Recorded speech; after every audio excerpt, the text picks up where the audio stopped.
morning, Justin. Good morning, Mr. Mark. How are you, sir? I'm well. Yeah? I'm pretty well. Really? I was going to say. Is this going to be a recurring theme on the podcast? I don't know. My injuries. I don't know. Don't make me smile. Yeah, Justin has a fat lip this morning from Ultimate over the weekend and a bruised nose, but he's looking good. He's looking good. Who knew Ultimate Frisbee could be so dangerous to your health? Yeah, the beauty of it is it wasn't like anybody else That's right. impacted you. You can honestly say I did this all by myself, practically. Well, the ground did it too. The ground did it, yes. It was that zeal to catch the Frisbee. And I did not catch it. But it was still impressive to see. It was an impressive dive. Yeah, but... Alright. We'll stop talking about Ultimate Frisbee someday, maybe. Well, when Justin doesn't get battered or bruised, it's like, yeah, we definitely come in and it's like, this is a good thing this isn't a video, you know? We can come hobbling in and... That's right. Yeah. Maybe we'll post a picture today of my bruised up nose.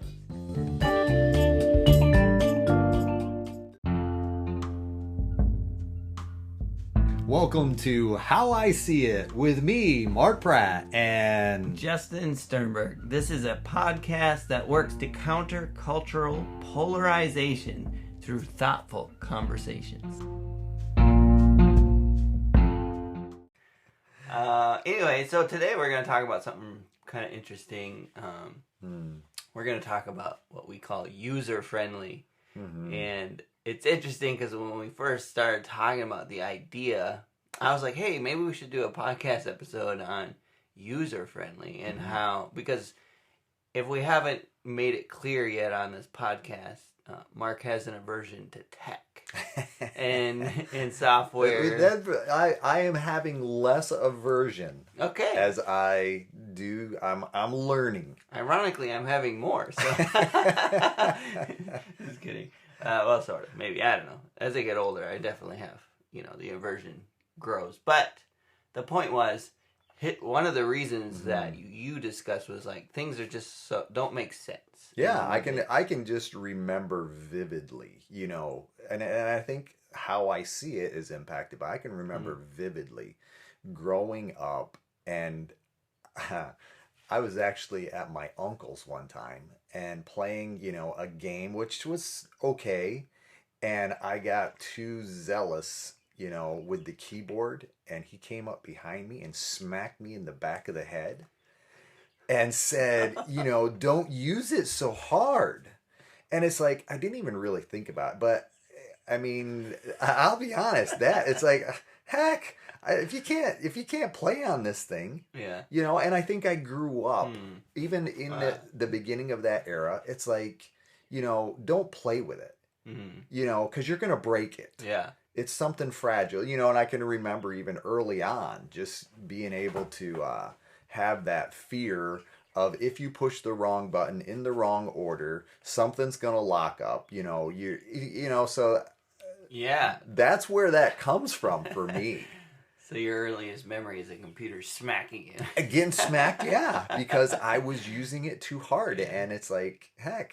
Yeah. And I'll be honest, so much of the tools that I use today, it's like I use them hard. Yeah. And I expect a tool to be able to be used hard. Take a beating, yeah. Exactly, and still work, you know. I don't, so I think it's just kind of, that has become to where I really do respect, like my iPhone, something, not that that's but it's like the things that it does, it makes sense, and it's user friendly to be able to say, okay, it's kind of intuitive, if you will. But how's that pretty intuitive? Yeah. Right. Yeah. And that's so interestingly enough. So when we were talking about it, it's like I could go on for hours talking about this because I'm actually a software developer. So and a big part of my role in my job is to make sure our software is user friendly. Yes. And ironically, it's interesting because as we were talking, you're like, yeah, I think user friendly can also be this, and you started to describe this other version of user-friendly that I was like, that's interesting. It doesn't, for me, it's like a different world from what I see user-friendly. I think buttons and positioning and software and that kind of thing. Sure. And I thought it was really fascinating. So I want to hear a little bit more about what you were thinking. You're like, user-friendly is also this. Can you describe a little bit about what we're talking about? And I think it just comes down to a how I see it type thing. Yeah. You know, from in the difference between you and I. But when I think of user friendly, it's kind of irony. I'll be honest. It's not a positive type term, but I understand that user friendly. Can I pause real quick? Of course. When you're saying that, are you referring to like the software, like computer side of user friendly, or are you talking about outside of that world? I'm talking about outside. Carry on. Yeah, from my perspective on what you were talking about from a user friendly, I think there are people, okay, who tend to allow themselves, not always intentionally, but more out of patterns and cycles. They tend to allow themselves or set themselves up to be used by other people.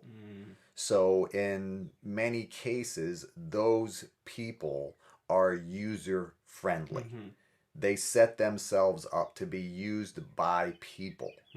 And there again, I don't see it as a positive dynamic, but yet, and you know, we have other names for it. You know, it could be called codependent. You know, those kind of things. You know, from a therapeutic world. But it was interesting on that morning when we were talking about that, just that the difference that our views had of that one word. I respect it from a computer type dynamic, but I also recognize that it happens in a personal type dynamic as well, that there are people. And for me, I think part of that comes from, you know, what is my role? What is my purpose, if you will?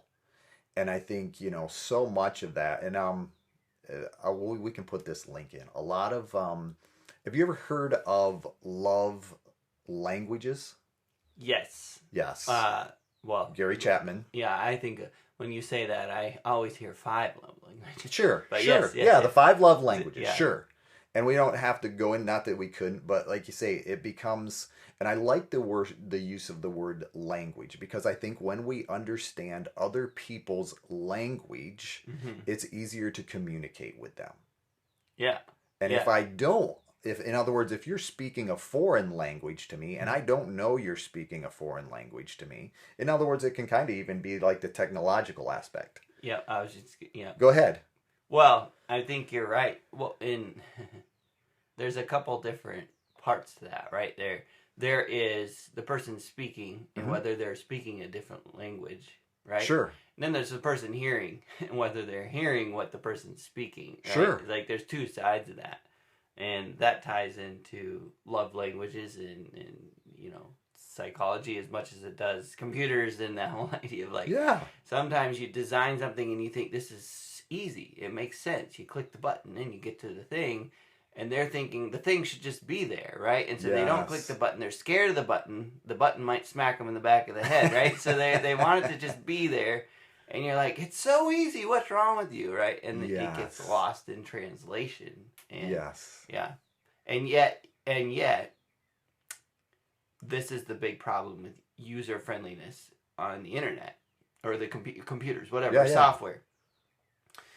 Essentially, we try to stick with convention because even though we think something might be better or more intuitive, often it introduces confusion and frustration if it's not the status quo, right? Sure.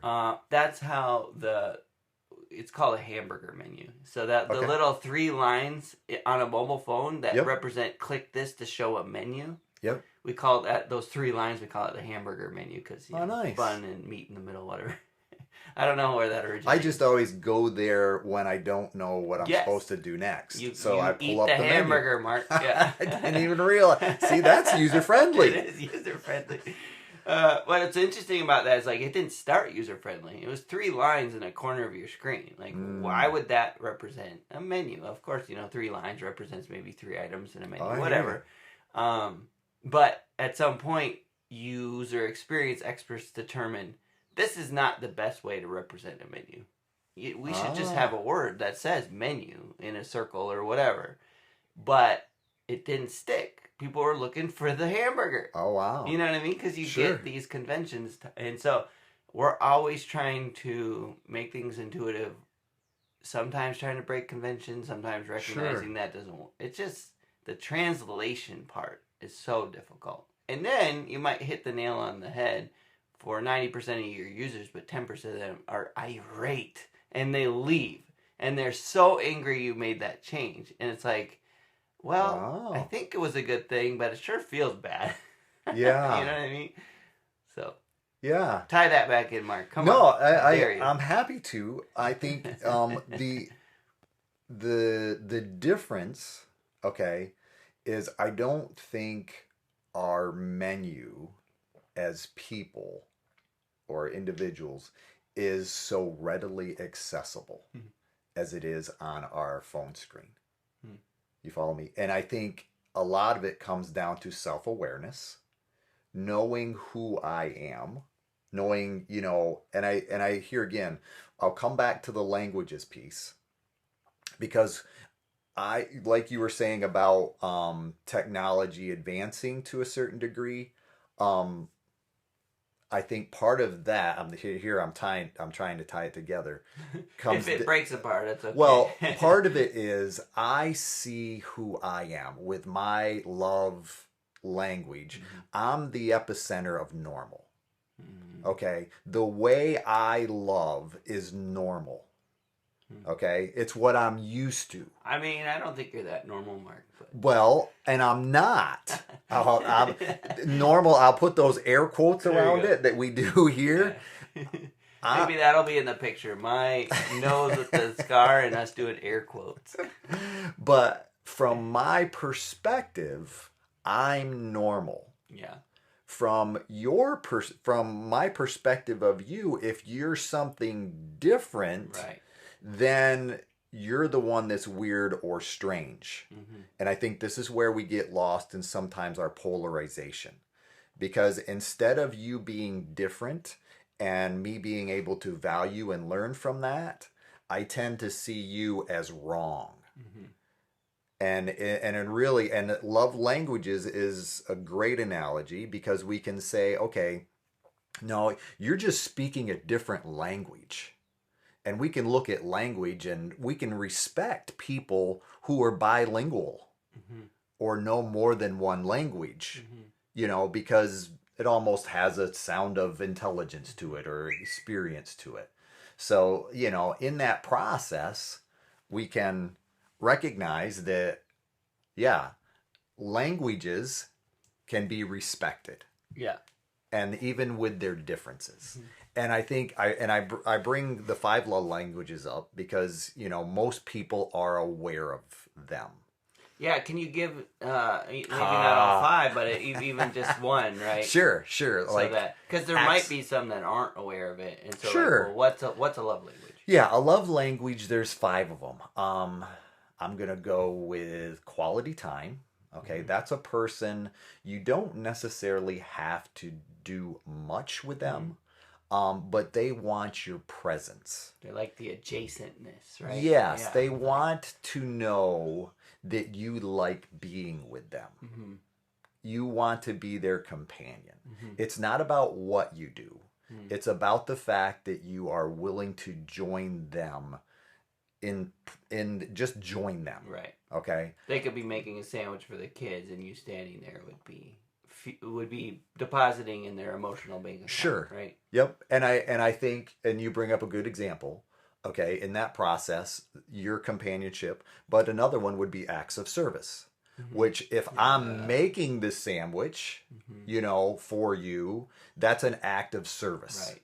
So that's another love language. You're gonna have to give me your fingers. Giving Quality time. gifts. Yep, gifts. I'm just trying to Yep. not. Don't We want don't have to to. do them all, but Yeah, just but some gifts. examples even. Gifts is another one. Small gifts even it could be a pebble that you pick up or a piece of a special rock that you pick up someplace else that says, "Hey, I was thinking of you in this moment." It's not always diamond rings. I'm sure they're helpful too. Yeah. But it's that aspect that I was thinking of you. Yeah. Okay, It's and a token of my thought yeah, about you. just to confirm that even though we're apart, you were still on my mind. Yeah. And one thing I really like about that whole book and its thoughts is that everyone has these love languages. Some speak one of them more fluently than others, but they might have some variations, right? Like, sure, if I recall. But what happens, right, is when we love that way, we often when we don't examine how we are, we often expect love that way. Yeah. And so if our highest version of love to us is gifts given, sure, then it's very likely that the people we love, we will give them gifts. That's to correct. Show our token of love, right? Yep. Because it's important to us. Yes. And it may be completely mistranslated because that person may have the language of physical touch. So I'm giving them a gift, and they're looking at me and saying, buying you off. Yeah, so what's this for? Yeah. What's this for? And and there again, it gets lost in the translation because I've just given a gift based on my language to someone whose language is physical touch. They're looking for a hug. They're looking for me to put my arm or rub their back or something like that. It's just that's how they're designed. And physical touch is different than quality time, even though we might be able to be together. It just there's these nuances like language, that we're not often aware of. So it gets lost in the translation. So, and I think that's where I come back to. So in that process of the love languages, there's a book called How We Love. And that refers to love styles. Okay? And I say that based on the fact that it's brought up, or it's the premise for it is out of attachment theory. Okay? So attachment theory is, from my perspective, huge when we're especially talking about kids. And I think, everybody's heard of RAD, reactive attachment disorders or something. No? Okay. Nope, not heard of RAD. RAD. I mean, I've heard the word RAD. Okay. RAD, reactive attachment disorder. So what happens with kids, especially, and this is where I come from, foster kids, kids who have experienced abandonment, those kind of things, okay? The name, when somebody is on that far perimeter of, having been almost abused or abandoned. Okay. So what looks as if it is secure, okay, to you and I, or so, it's become mistranslated to that child. And therefore, in that security, they can become reactive because it's different than the abandonment or what they experienced as love. You follow me? So I'm just going to use, I'm not describing anyone, only a circumstance, okay? So a child who grew up in this chaotic environment, okay, and then they are removed from their home and taken into a hopefully, secure environment. Healthy. It will be very difficult for them to adjust. Because it's not user friendly to them. Yes, precisely. It's anything but. Yeah. And I don't always know how to make that transition from chaotic to secure. And that's where attachment styles comes into play. because there's this process, okay? There, I want to try and make this. It's important to understand, okay? There's intrinsic memory, okay? So before I have language, okay, my memory is intrinsic. It's in there, but it's wired. You follow me? It's like a foundational dynamic that I operate off of, but I couldn't necessarily describe it to you because it was developed before I had language. So it's similar to kind of instinct, like instinct. Yes, Yeah. yes. Okay. Great analogy. Thank you.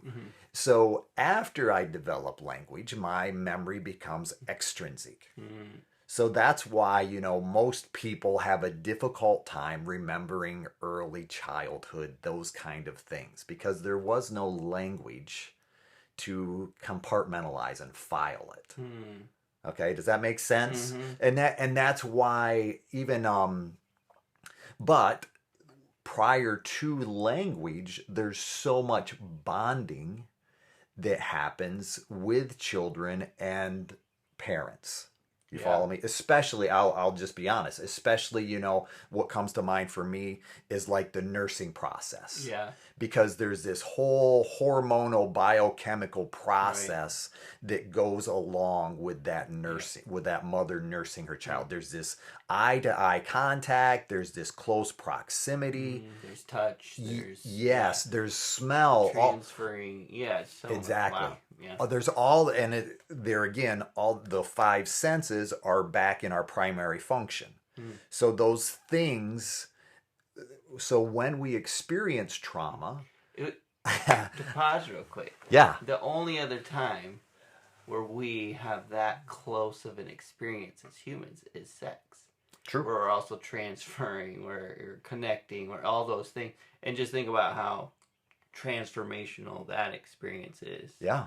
And not to be crude, but just thinking about how fascinating those two elements are in terms of the connection, right? And the bonds that are generated and created. Yeah. Yeah. And that's a great, I have no problem with you going there in that process of understanding where this user-friendly dynamic can come from.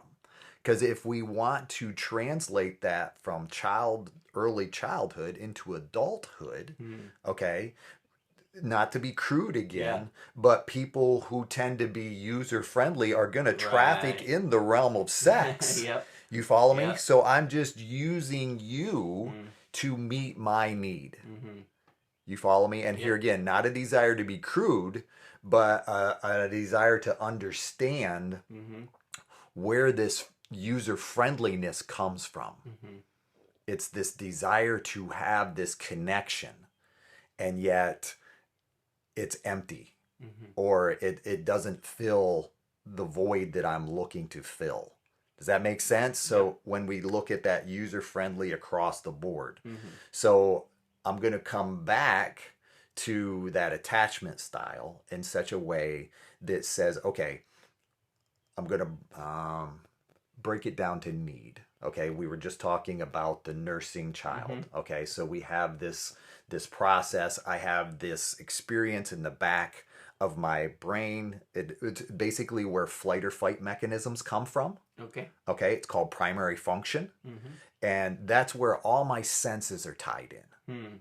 So if we take it back to adulthood, okay, the person who experiences PTSD, a near-death circumstance, okay, after that moment of near death, okay, all in that moment, I should say, of near death, all those five senses that we just described in the nursing child are still activated. So my hearing, my smell, my sight are all connected to this part of my brain that's very strong and designed to keep me alive. It's very strong, but it's not necessarily very smart. You follow me? So when I smell that same smell, when I hear that same sound, that part of my brain goes into goes to work basically trying to keep me alive. Mm-hmm. And that's the same as in that child as it is the adult, the soldier, as it is the rape victim, Mm-hmm. those kind of things. This is how we're wired. Mm-hmm. Yeah. Uh, And it works both ways where I think, if I understand you correctly, the PTS experience triggers something strongly there to where anytime that thing is re-represented. sure. So a sound, for instance, Fireworks at the PTSD, 4th of exactly. July. Yeah. Sure. Fireworks at the 4th of July. It's that part of my brain says explosion, loud noises. It's Danger. like, I'm here. And see, that's the thing with trauma. Trauma never sits down on the timeline. You follow me? We can talk about things in a timeline. When I went to kindergarten, da da da da da da da da. When I went to first grade, da da. Timeline. But any moment that I experienced a trauma on that timeline, it won't sit down. So whenever I experience that, that's why we have what we call triggers. Okay, so whenever I experience that, and you talk with people about it, they'll say it was like it just happened. Yeah. That's why. It never sits down on the timeline. Yeah. And it's like it just happened. Mm-hmm. Because that part of my brain has been wired to keep me alive. And therefore, when I hear that sound, when I smell that smell, and I just have such an appreciation for our senses when I talk with people who have been abused and the things that they tell me that trigger them, the smell of men's cologne, the sound of a car door shutting, screeching tires, these kind of things. It's like I'm amazed at how in tune our senses are to be able to pick up on these things all the time, and yet we're not overwhelmed in the moment. Right. But yet it's all still recorded to a That's certain right, degree. yeah. It's got a soundtrack, that kind of. So I don't want to get too far off the subject. Well, go ahead.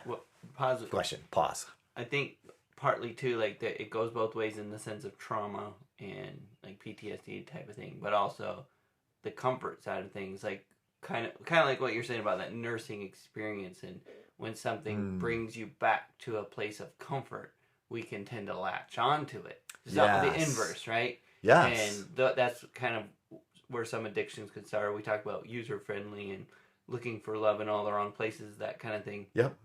We're seeing a connection to something that brought us comfort, and so we're chasing it, and then it, it's like you said, it continues to fall short. But in the short term, sure, it's connecting that dot to that place in our brain that says, "Hey, this means this." Okay, get it. you know, right? Yes. Or vice versa with traumas. This means this. Run, right? Right. It's that fight or flight, I guess, right? It's a fight or flight type mechanism. Attachment. I don't know. Because and here again, I'm going to come back to that in that process, because as I mentioned, primary function is strong but not real smart. Yeah. Executive function, okay, if I can keep that online, okay, that's smart but not real strong. So my executive function can be overridden by my fear, by my flight or fight mechanism.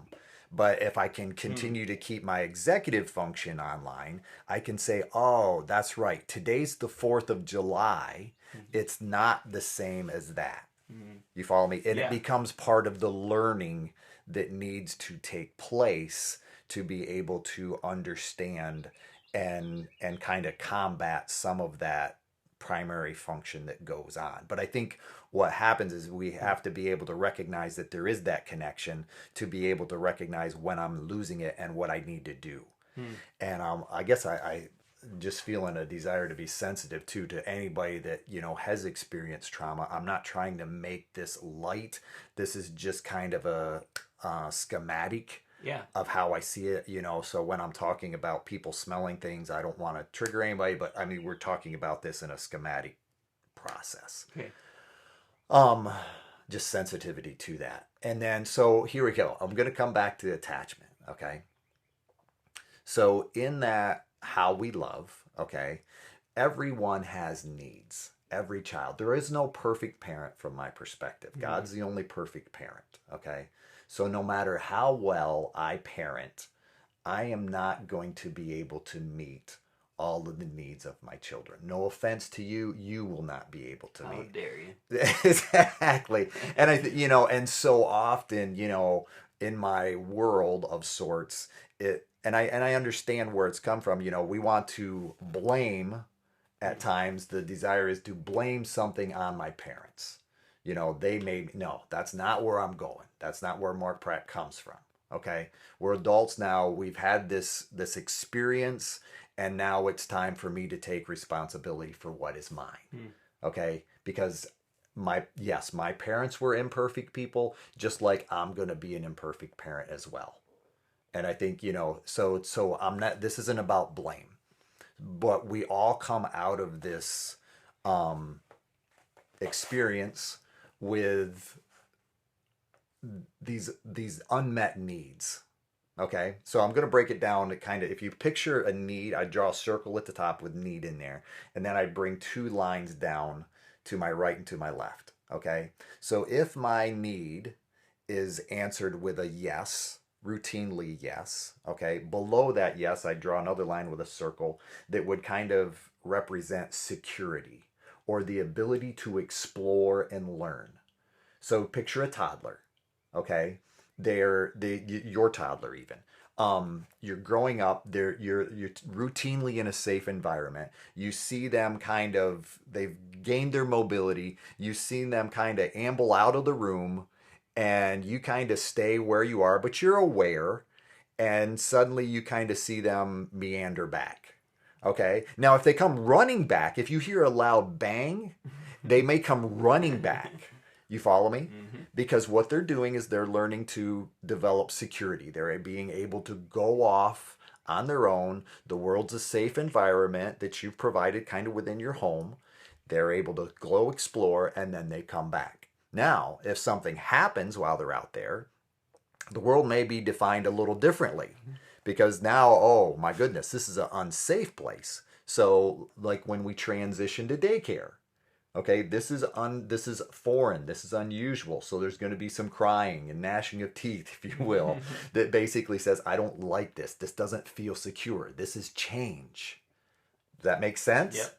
So that's what we're talking about, is this secure attachment. Now, if we go over to the other side, where we've come down from needs, there's a circle. I'd write a circle there where the instead of yes, the answer is no. Okay. Well, no becomes a little more complicated, because no can be answered one of two ways. It's either routinely. There's a word for it. It's either consistently no or inconsistently no. You follow me? Yeah. Yeah. I'm already. Yeah. You're already tracking with me. Yeah. Okay. So if the no is consistent, okay, then I'm going to likely grow up avoidant, because there's no need to go to that parent structure, if you will, because my needs are just overwhelming them. Whether they are caught up in their own substance abuse, whether they just are overwhelmed by work or, single parenthood, it's like there just isn't enough bandwidth to be able to meet the need of a child, because I'm just struggling to meet my own needs. Okay? There's a variety of dynamics where it could be consistently no. But typically, that individual, that child, is going to learn to circumvent that desire to need, because there's no purpose there. Right. You follow me? Yep. So they're going to avoid going to that person. Okay? When you have a need, you avoid. Yes.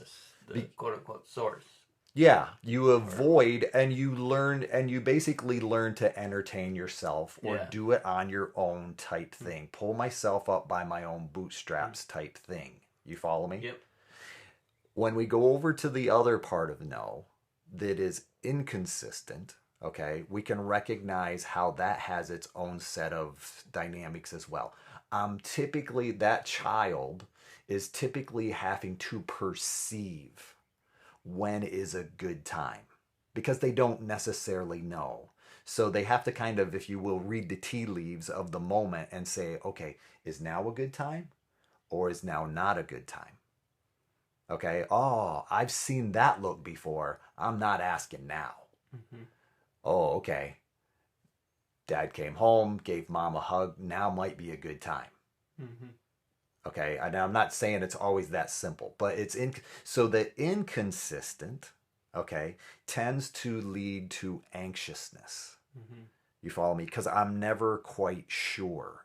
I'm the opposite of secure. Mm-hmm. I'm anxious and I'm having to kind of perceive what's going on. When couples are having issues with communication, there we go, air quotes again. Mm-hmm. It's going to be likely around that because I've learned to perceive your tone, your body language more than I'm respecting or hearing the words you're using. Mm-hmm. Or the words, the body language and tone are incongruent with the words Right. you're using. Right. So therefore, I'm going to automatically go with my perception over what you're saying. Mm-hmm. You follow me? Does that Yeah, make sense? It does, yeah. So that's where this is the foundation, okay? But if we take those different the level of security, the avoidant, and we take the anxious or clingy would be some terminology that people might use. The premise between in how we love is that we would develop 5 love styles, okay? Out of that. Out of that.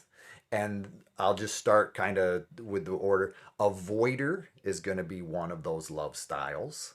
Pleaser is going to be another love style. Vacillator is going to be a third love style. And then you're going to have victim and controller, or controller and victim, as another love style. Not grouped together, but their own individual ones. 2 ends of a spectrum, if you will. Okay? So the premise becomes that each person, and it's not that, like love languages, which we tend to understand, it's not that a person is just one or the other, but you're gonna have a leaning towards one of those styles. Are you gonna have another little like Enneagrams would call wings, or yes, it's very possible. Okay, so I'm gonna just give a real quick synopsis of each style. So the avoider, okay, we can picture what they grew up in.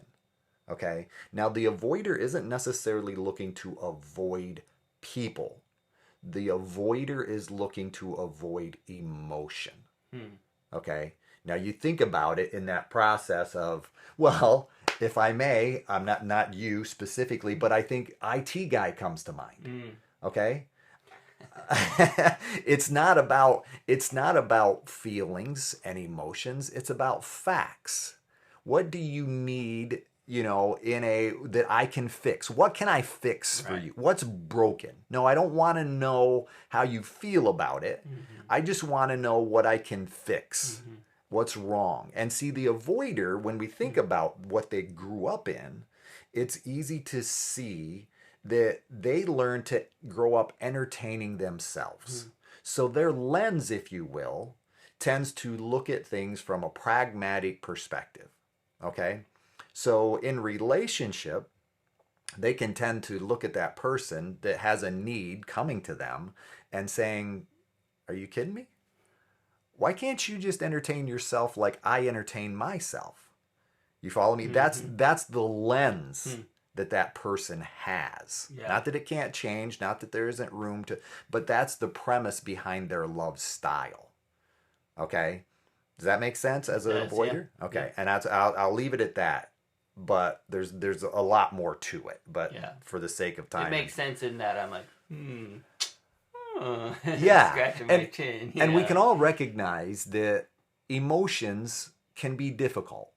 It's not like they have handles. Problems typically have handles. Yeah. I go here, I grab a hold of this, I move this to there, like a puzzle. I know how to put it together. Emotions don't always have that. They're a little more nebulous. Yeah, I mean, and the same emotion can come from two different positions, right? So, Right. And so And solving the emotion with that came from this can become disastrous if the same emotion came from this direction, right? Sure. Yeah. And that's kind of that process of, here again, it's about learning. I grew up learning that emotions were kind of this dangerous place. Yeah. You follow me? Yeah. Because when I brought my emotion to that person that couldn't meet that need, it just got worse. It became more chaotic. Yeah. You follow? So Yeah. emotions, who needs those? But that's what's at the basis of that. When we think about attachment style, can I come to you with this need or this desire? You know, need is kind of sometimes, I'm not going there, but you know, we can, well, it's not like air, and it's not like, you know, food and water or shelter type thing. But no, in some ways we're talking about attachment. So what I need to attach. Either way, coming back to pleaser.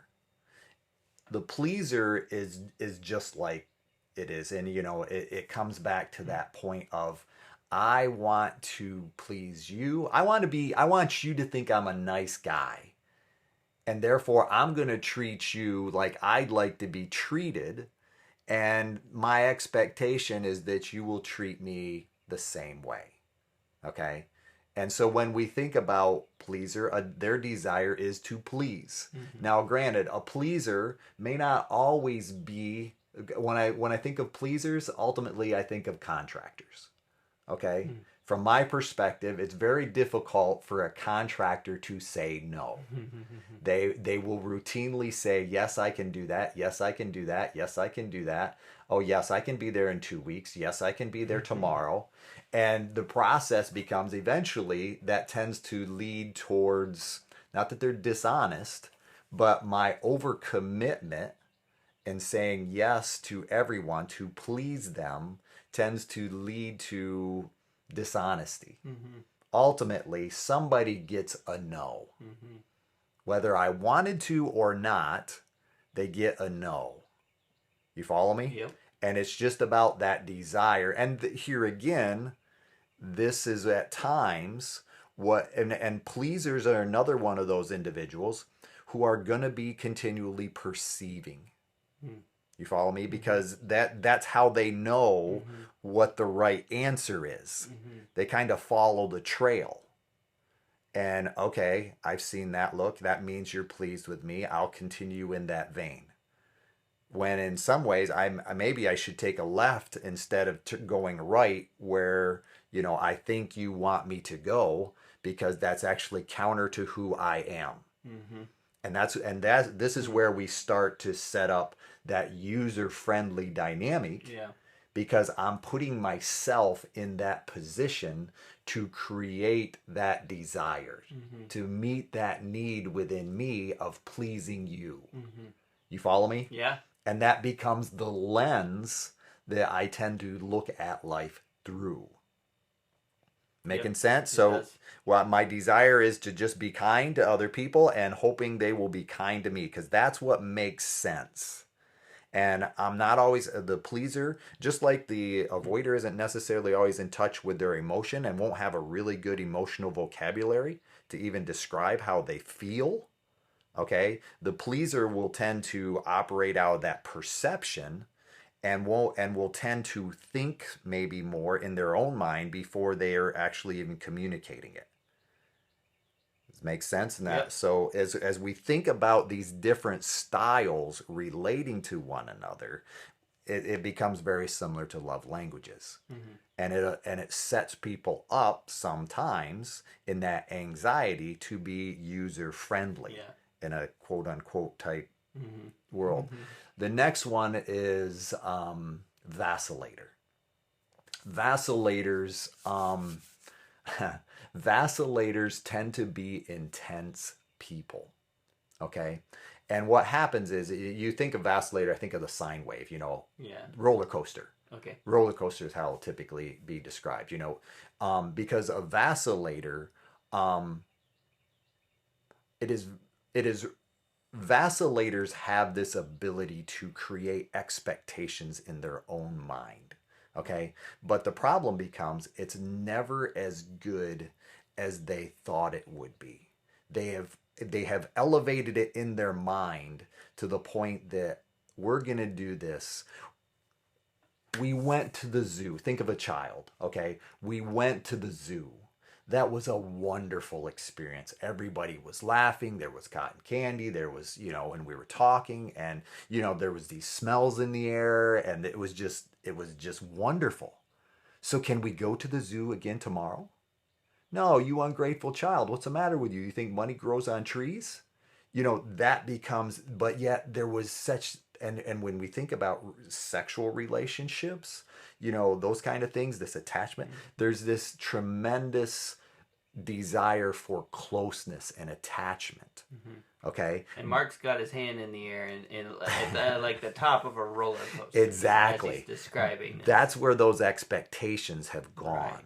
It's okay. Like, ching, ching, ching, ching, yeah. ching at the top and it's like that. It's like one block builds on top of another. Oh, and then we can do this. Yeah. And then if we did this, and wow, that would be, excitement's building, the expectations building. Exactly. All in that person's mind, because it's not always necessarily communicated. Right. Okay. This is what makes vacillators wonderful visionaries. They can be tremendous visionaries to be able to say, okay, what if we did this and we did this, and then if we did this and that would be amazing.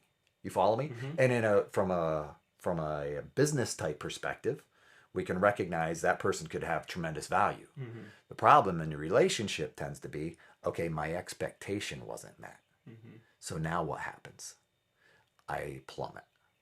Okay, that's the vacillator. So it's rarely as good as I expect it to be, but it's rarely as bad as I think it is. Right. You follow me? And that's so the reaction. Yes, because we can't go to the zoo every day. But yet that in my heart, that's my desire. Yeah. And we can understand how that makes it difficult for that person as an adult going, I have these expectations.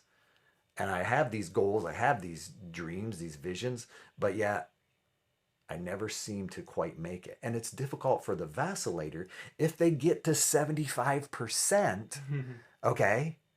They just didn't make it. Yeah. So at that point, if I'm only at 75%, I'm a loser.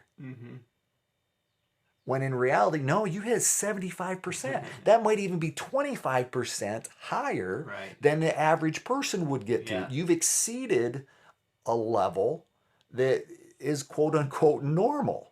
You've exceeded your peers, but yet it's not as good as you imagined. As you imagined it would be. And what's interesting too is that I think there can be a tendency to that height to be envisioned to be higher each time, right? So it's like last time we went to the zoo, and you package your memories in this ideal format. You forget the part where you threw up in the trash can. You forget the part where you dropped your ice cream cone on the ground, right? Yeah. And you only remember the good things, and you're like, it's going to be that plus this other thing I'm going to do. And the heights just get higher and higher and higher. Yep. So now 75%. You reach 75%, you're disappointed, but you're still 25% higher than the last time you went, right? Like, there's that. It becomes idealized. Yeah. Yes. In our minds, to where ideally we could do this, this, and this, and so that becomes the work in some ways for the vacillator, is to be able to find this, this contentment, and to be able to minimize the highs and the lows. Yeah. Because my success doesn't define who I am. Okay, it's failure isn't travesty. Yeah, I'm not worthless because I've failed. No, I'm learning how to do things differently, and failure is part of that process. And we can understand how over time that person may tend to head towards depression or those kind of things, because it's like, well, crap, why bother? Yeah. If I can't do it at that level, why bother? Yeah. No, that's not always the case. Yeah. So is that making sense? Yeah, That absolutely. yeah. And left unchecked or started in a really unhealthy manner is probably what contributes to some bipolar disorder. Is that Mm, right or no? um, I'm thinking I'm bipolar because one of my pet peeves is our misuse of the terminology based on diagnosis. Okay, that's Now, where this is a polarizing topic, Mark. it is. It is when because we tend to Irony of the word. we tend to use, Bipolar. yes, for me it's like I think of brain chemistry and how a Mm. person tends to experience this manic state, and then they go to major depression, on a we can kind of almost schedule it. We know that cycle, that is tending to be bipolar. You follow me from a brain chemistry point of view. We can kind of recognize, okay, I'm coming into my manic stage and I'm about to crash into my major depression. That's how I view bipolar. But bipolar has also become what I would describe as emotionally reactive. Mm. So a person who comes into a circumstance or experiences something and suddenly becomes mad is not technically bipolar. Gotcha. Because it's circumstantial. Right. But that abrupt anger or rise, and then the fall that comes after that, I'm sorry, I didn't, da da da da da, if you will, the abuser, that high anger, that's emotionally that's emotional reactivity, right, not bipolar. Gotcha. That's my theoretically. Yeah, that's interesting. Yeah, and that's Thank you for... no problem, because we do that. Narcissism is another word.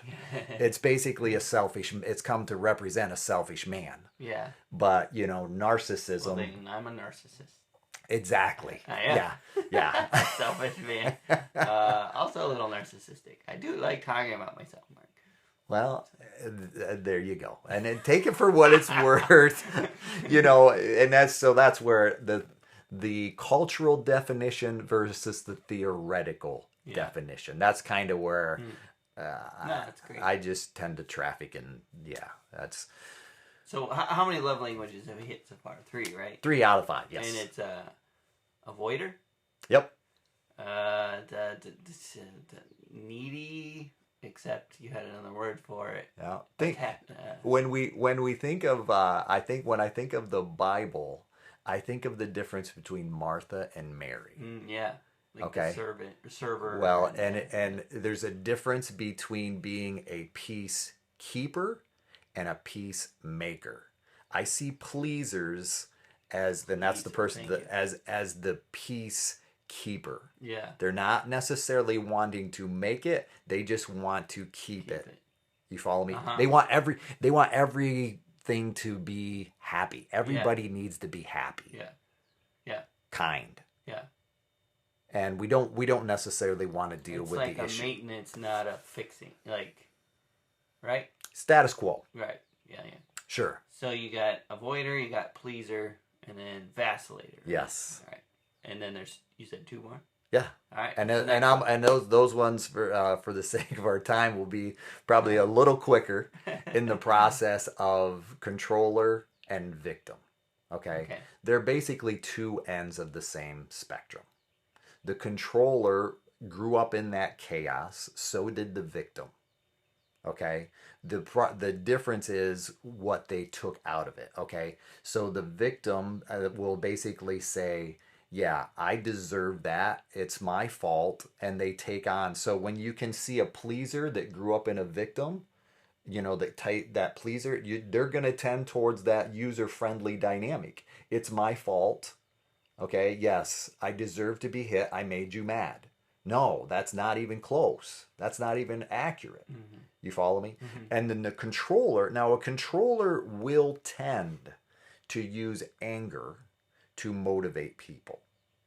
Okay? Because their desire is to be, so either I'll use my anger to move you in the direction I want you to move, or to just get you out of my life. Yeah. One or the other. And it's about that control, because I grew up in my mind, I grew up in this chaos, and I'm not going back there. So therefore I will strive to control most things that which are people in my life, and I'll typically use anger to do it. Yeah, we talked about this a little bit in the powerless episode. The idea that, you know, they grew up, like you said, in a chaotic environment, and power represented being on top of the food chain, and so that they're going to claw their way to the top no matter what, because that represents safety to them. That's exactly right. That's what. Where exactly the victim's safety represents lying dead on the floor, or playing dead kind of thing. And I'll typically, I quite often use safety, because so often safety is a learned mechanism. Safety isn't always synonymous with healthy. Mm-hmm. Yeah. you follow me? Yeah. So I have to relearn what healthy relationship is to avoid the user-friendly dynamic. Mm-hmm. And I have to relearn what control is to have healthy reciprocal relationship. To where my anger can motivate, but it's out of a righteous motivation, a desire to see change in a way that makes it better, not just my way. I want to promote revolution in a positive dynamic that offers freedom, and I use my anger in that way. Not in a way that offers or creates bondage for someone else out of fear. Bondage is a good, yeah. So like you say, that's Love Styles. I can put a link there, and actually when we do this, I'll put a link. They have a Love Styles test. Cool. That you can go in and you answer 15 questions. And, you know, and people can do that, and they can research more of, you know, of love styles. Because I think when we understand our love style, it helps me understand myself and other people. Yeah. So I learned that I have a positive and a negative dynamic to that desire to please, to that, you know, that up and down, to I just... It's speaking of, you know, polarizing topics, like personality quizzes, stuff like that. They all they can be polarized in the sense of like, don't peg me. We've talked about that, right? Exactly. Like, don't pigeonhole. And we also use the word spectrum a lot. Yeah. And we use perspective a lot. And the whole point of those tests, the love style test, is to give you a better sense of your perspective. Yes, right? They're a tool. A tool, exactly. And I think they can become polarized when we're worried that they're predictive or attempting to be predictive, and you think you can peg me or whatever. They're not. Most of the good ones, and at least the people who use them properly, that's not the intention. The intention is better understanding and better perspective. Not insight, my view, but how you see it, Mark. Exactly. You know, and I'm able to recognize how I see it affects how I think you see it. Exactly. But you don't see it how I think you see it. And that's where conversation and relationship and grace and...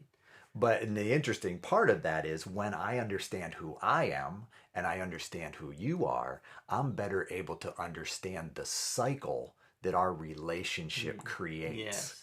This reacting to one another creates a cycle. Yeah. When I take ownership of my part, I can be responsible or responsive versus reactive, and that changes the entire cycle. Yeah. That's stop the hamster wheel. Exactly. Yeah, that's good. So that's how I see it. That's good. Thank you, Mark. Looking forward to the next time we chat. Look forward to it. And if you guys have questions about any of this, we'd love to have your comments, whatever. Yeah. Just, you can post on any of our Facebook, Instagram, Twitter, whatever, on our website. We'd love to hear from you. And we'll put that link up there. That's right. All right. Have a good one.